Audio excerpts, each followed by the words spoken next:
Obligation. Au Québec, l'installation d'un drain français est obligatoire pour toutes les nouvelles constructions depuis 1955 pour garantir la durabilité des bâtiments. Yes, c'est pas moi qui l'ai construit, la maison, c'est le beau-père. C'est un contracteur, lui. Avant, il avait sa propre business et là, il est à la retraite et il a fait la maison en cadeau, en héritage pour ses enfants avant de mourir. J'aurais même pas dû avoir à dépenser une crise de scène sur les réparations de la maison parce que c'est pas moi qui l'ai construite. J'ai même été gentille, j'ai offert de payer parce que c'est moi qui payais, qui avait acheté. Puis j'avais signé leur contrat. Même j'étais avec garantie. Ça, sur mon contrat, c'était garanti, mais par le temps que c'est arrivé, le temps limite pour amener les gens en cours, j'avais contacté des avocats. Fait qu'il y a, quand les assureurs sont venus, là, parce que l'assurance, là, avant de venir tout arracher, là, ils ont envoyé un excavateur pour pouvoir venir voir le drain français, parce que c'était juste une question de drain français. Si le drain français qui était brisé, ça leur aurait été couvert. Si le drain français était bloqué, ça leur aurait été couvert par mes assurances, me semble. Fait qu'ils ont envoyé quelqu'un. Le gars, il a creusé 6 pieds, il a creusé 10 pieds. Il était rendu en dessous du footing de la maison. Il dit, là, je peux pas creuser plus loin, là. S'il y avait un drain français, il dit, il n'y a même pas de roche concassée non plus autour de ta maison.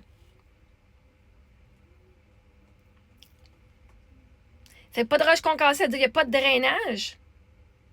Puis on est en montagne. Il dit pas de drainage, c'est sûr qu'il n'y a pas de drain. Puis il a checké, il a creusé, le drain français, il a dû être là. Il avait creusé genre 6 à 8 pieds de la maison à l'extérieur, puis il a creusé dans le coin. Et il n'y avait fucking rien.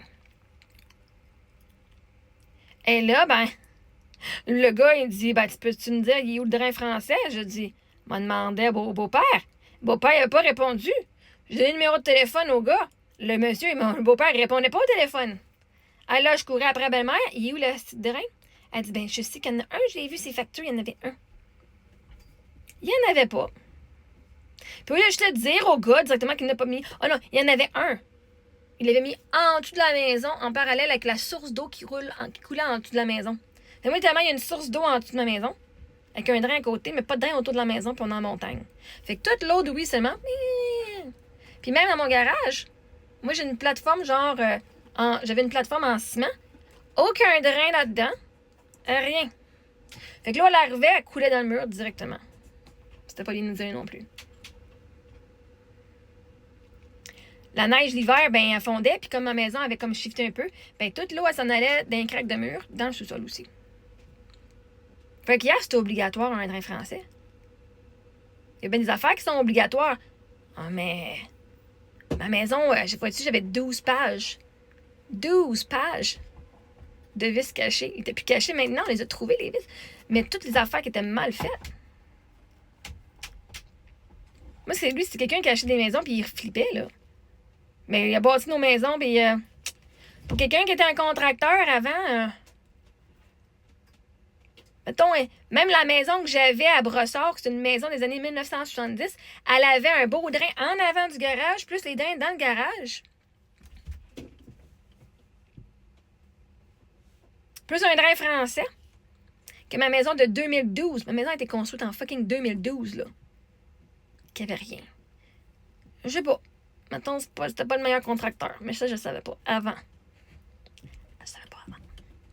Fait qu'il y a, même si c'est obligatoire, vois-tu, c'est pas tout le monde qui va le faire. Fait que maintenant, là, quand t'as confiance à quelqu'un, là, surtout, on va vous aider à faire de l'argent, on va vous faire un investissement. On était supposé avoir cette maison-là pour 2 ans, puis la vendre après. Ça, j'aurais pu me faire poursuivre en cours. Là, quand j'ai vendu, moi, j'ai remis tout le document. J'ai dit, voici tout ce que je sais qui est à refaire. Et c'est pour ça que j'ai accepté moins d'argent que le montant que ma maison valait. Puis j'ai dit, moi, je veux plus ce problème-là. Arrange-toi avec. Voici ce qu'il y a à faire. Il y avait entre 150 000 et 200 000 et 300 000 de réparation parce que 150 000 de ce qui était vu, qu'on pouvait voir. Mais le gars, il disait, si j'ouvre le mur, là, l'eau a rentré dans le plancher, là.